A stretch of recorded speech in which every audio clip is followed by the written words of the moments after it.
Today I realized that we're living in the midst of a nonverbal conundrum. We need to take care of each other. We need more care than we usually do. In some cases, physical, medical care, right? Like people to care for our actual bodies.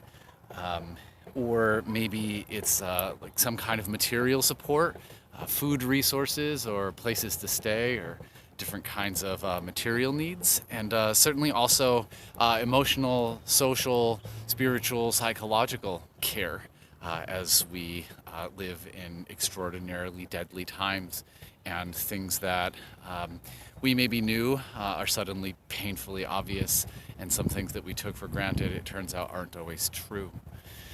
And yet, for all of this care that we require from one another, we're less positioned to do it often. I cannot hug you in the way that I usually can. Um, and I can't get a group of people together in the same way that I can and have them mourn. And so, one of the greatest communicators of care, which is our actual physical presence, um, is suddenly deprived from us as we quarantine. And so I've been thinking about this. How do we communicate care in a time of COVID 19? What does care through quarantine look and feel like? So I spent a not insignificant amount of my life studying the communication of compassion. I've come to think about the answer to this question along a couple of dimensions. The first is pretty straightforward. I made up this fancy term when I was writing my dissertation called embodied aboutness. And the idea is that one of the things that communicates care is when someone can read that my body is about them. And now this happens in various ways. Obviously, physical presence is literally your body is about, like nearby, to the person. And so physical presence is a way that we can communicate care. Like I said, our avenues for that are limited, but it's not the only form of embodied aboutness.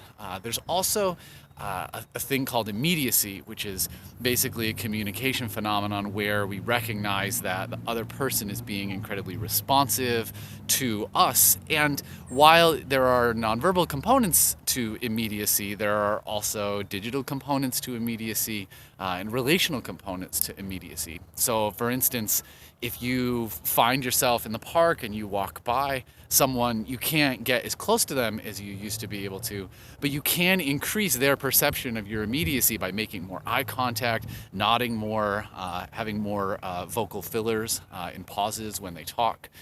And that immediacy can also be accomplished in organizational and through mediated frames. So, how long it takes for a message to be responded to, or whether or not you reach out to people without cause, all increase someone's kind of subjective experience of how immediate or how responsively present you are to them.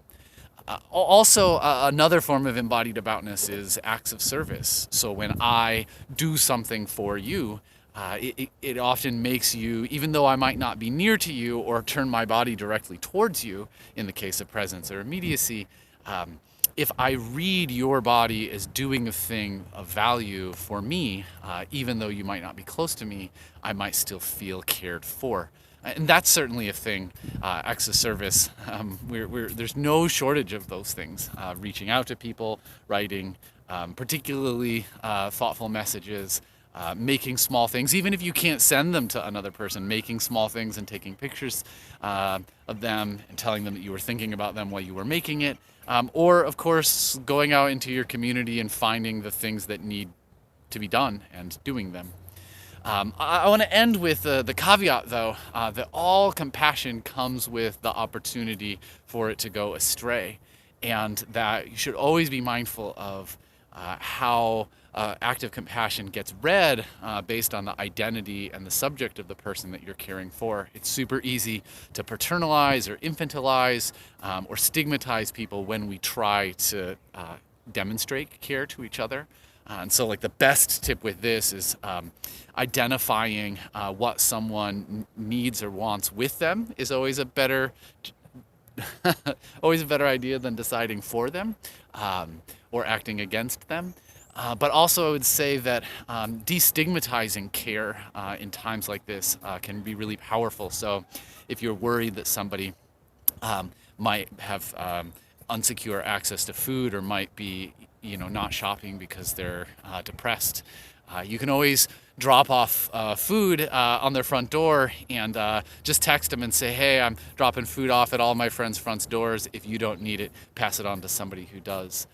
Just being really thoughtful about how our care gets read, and how sometimes when we behave in ways that we intend to be caring, they don't get read as such by other folks because of the way that it's offered or the way that they receive it. So anyway, that's my semi-short reflection on how to care for each other in times of quarantine and crisis.